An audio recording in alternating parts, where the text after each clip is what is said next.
Buonasera a tutti, ben ritrovati con coloro che hanno condiviso con noi la mattinata. Devo dire, mi complimento per la relazione che ha aperto questi lavori e non voglio, come dire, deludervi, la mia sarà sicuramente più contenuta e senza il supporto di diapositive, però davvero trovo importante portare anche una riflessione rispetto al ruolo che la direzione dei servizi sociali nell'ambito dell'organizzazione della Regione del Veneto ha rispetto al tema della non autosufficienza e della terza età. Partirei da una riflessione anche un po' riprendendo il saluto della vice sindaca, quando ha detto siamo tutti contemporanei, è vero, io condivido, e nell'essere contemporanei condividiamo questa grande sfida di vivere nel mondo delle tre I. L'insicurezza, le incertezze, l'isolamento e l'individualismo. Tutti aspetti che sono trasversali alla nostra società e che sicuramente portano elementi e carichi assistenziali diversificati, ma dei quali dobbiamo trovare, come dire, un'alchimia, una soluzione, perché nell'incertezza uno tende un po' a ritrarsi, prova a difendere le posizioni quando le ha, certamente non guarda in maniera coraggiosa al futuro, che invece si manifesta. Nell'isolamento c'è quella perdita di relazioni che nei giovani produce effetti che sono via via sempre più visibili, ma che giustamente anche con l'avanzare degli anni comporta tutta una serie di disagi che le generazioni precedenti non vivevano, e l'individualismo che è secondo me il tratto distintivo più complesso, perché nell'età dell'autonomia, nell'età del successo, stare per conto proprio sembra una conquista, sembra un elemento, come dire, quasi un privilegio, che poi però scava e nella misura in cui la fragilità si manifesta ti presenta il conto. Allora questo per dire che siamo in una terra incognita di fatto, ci muoviamo di fronte a queste sfide senza poterci avvalere di un modello precedente e anche con la fatica di costruirne andando un po' per prove ed errori, come sempre è successo nella scienza. E quindi faccio mio, parafrasandolo, insomma, una frase famosa che dice: se la cultura costa, provate con l'ignoranza. Ecco, se le riforme sono rischiose, il non farle ha sicuramente dei costi e lo possiamo, come dire, ben constatare anche rispetto a certi ritardi o a certe dinamiche con cui i trend demografici si stanno, come dire, manifestando. In un elemento che cerchiamo sempre di tenere in considerazione all'interno della programmazione regionale, che è il progressivo affacciarsi di una sfumatura che non è più solo un dato anagrafico. Gli antichi avevano capito che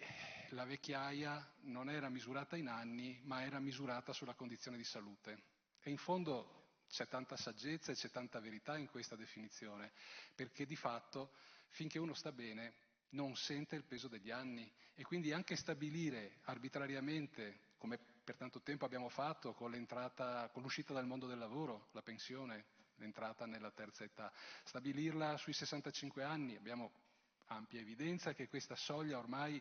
si manifesta come un elemento ancora con una speranza di vita residua importante e con delle capacità significative. Però ecco, se non è più così semplice stabilire un punto, bisogna gestire quel passaggio a volte repentino, traumatico, legato a un evento imprevedibile, tra un'esigenza che gli anglosassoni definiscono bene con due termini in cui cambia solo la vocale: care e cure. È sempre curare la traduzione in italiano, ma il significato è profondamente diverso, perché nel care c'è, come dire, un essere prossimo, un coinvolgere, un essere vicino. Nel cure c'è l'assistenza, quella appunto anche medica, clinica, dove serve, c'è un curare proprio legato a un bisogno sanitario. E allora la gestione di questo passaggio, che appunto uno non si augura mai, pur sapendo che prima o poi potrà succedere, perché appunto alcune patologie si manifestano in maniera progressiva, altre con dei traumatismi o con degli eventi per cui c'è un prima e un dopo, al quale non si è pronti, non si è preparati e in molti casi anche la propria rete familiare non è pronta e non è preparata, con tutto quell'elemento che accompagna poi la necessità di trovare una nuova organizzazione. Allora, programmare su questa sfida è sempre complesso e il tentativo è di presidiare tutti gli aspetti, quindi quando stiamo nella prima fase, quella che gli inglesi chiamano del care, è chiaro che dobbiamo investire molto sui progetti dell'invecchiamento attivo, sulle iniziative del co-housing. Faccio notare la Regione del Veneto ha fatto una legge sull'invecchiamento attivo nel 2021 che ha anticipato un contenuto importante della riforma che veniva ricordata prima della non autosufficienza, creando i presupposti perché si sviluppassero sul territorio queste opportunità che si vestono di diversi contenuti, tra il dialogo intergenerazionale, la formazione sull'uso delle tecnologie, la trasmissione dei saperi, il socializzare, uscire di casa, quindi rompere quella trappola dell'isolamento e dell'individualismo. Ma anche il co-housing appunto è una realtà sempre di più, per la quale quest'anno abbiamo avviato un progetto di mappatura, perché di fatto, essendo un'iniziativa locale, non c'è oggi un censimento preciso di quante siano queste possibilità, dove siano collocate, perché in certi contesti si siano sviluppate e in altri no, che tipo di anche accessibilità hanno, capendo che in quella soluzione, in una determinata fase del percorso dell'invecchiamento, si possono trovare risposte di qualità che restituiscono appunto una vita di qualità, ancorché non definitive. E questo perché appunto poi bisogna presidiare sicuramente anche quella parte di interventi e di risposte che vanno verso il care, cioè la cura dove c'è un bisogno, e su questo diciamo che il dibattito è sicuramente più vivace e non so se dire più consapevole, ma sicuramente prende atto di quello che è uno sforzo importante, che va fatto nella direzione di garantire le risorse necessarie a un sistema che trova nelle IPAB, che in Veneto ancora abbiamo in questa configurazione di ente pubblico, e in tutto quel sistema di risposte ai bisogni della non autosufficienza. Anche qui lo sforzo di far crescere questa opportunità si misura con la velocità di alcuni trend.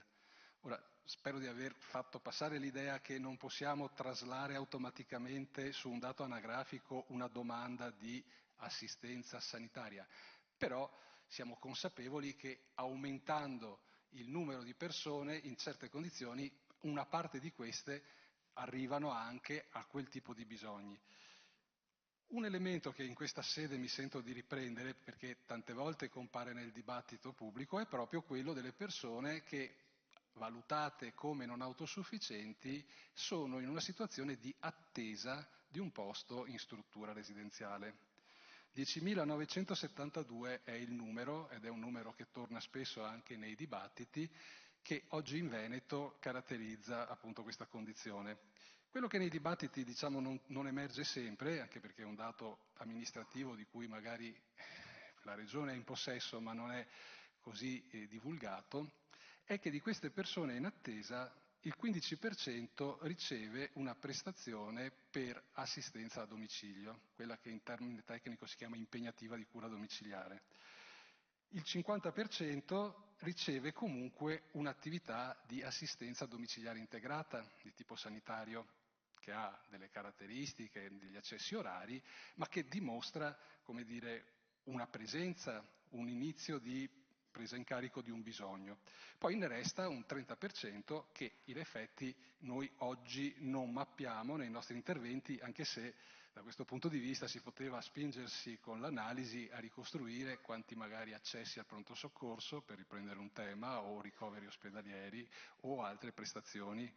senza contare tutta la spesa farmaceutica. Però ecco, non è qui il punto, qui è la consapevolezza che bisogna lavorare su questo fenomeno, non trascurando quello che si fa, e in una filosofia che appunto ho voluto dare al titolo di questo saluto, di questo intervento, che il sistema non può scommettere su una soluzione, deve scommettere sulla sua capacità di averne, e progressivamente con la giusta dose di intensità assistenziale, in modo da accompagnare quello che comunque è un percorso, perché quello dell'invecchiamento,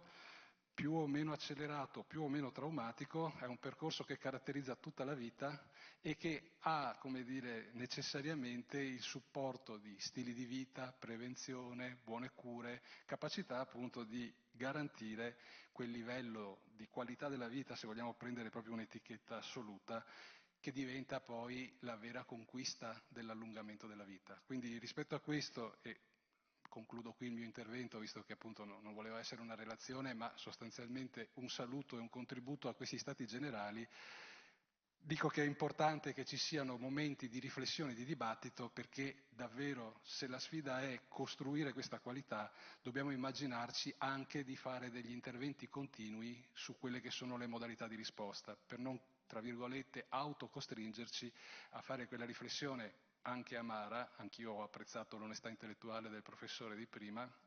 nel dire che non è la risposta di un letto e di una stanza in cui si mangia di fronte al muro quella che ognuno di noi augura a se stesso nel proprio percorso di invecchiamento. Quindi anche l'investimento nel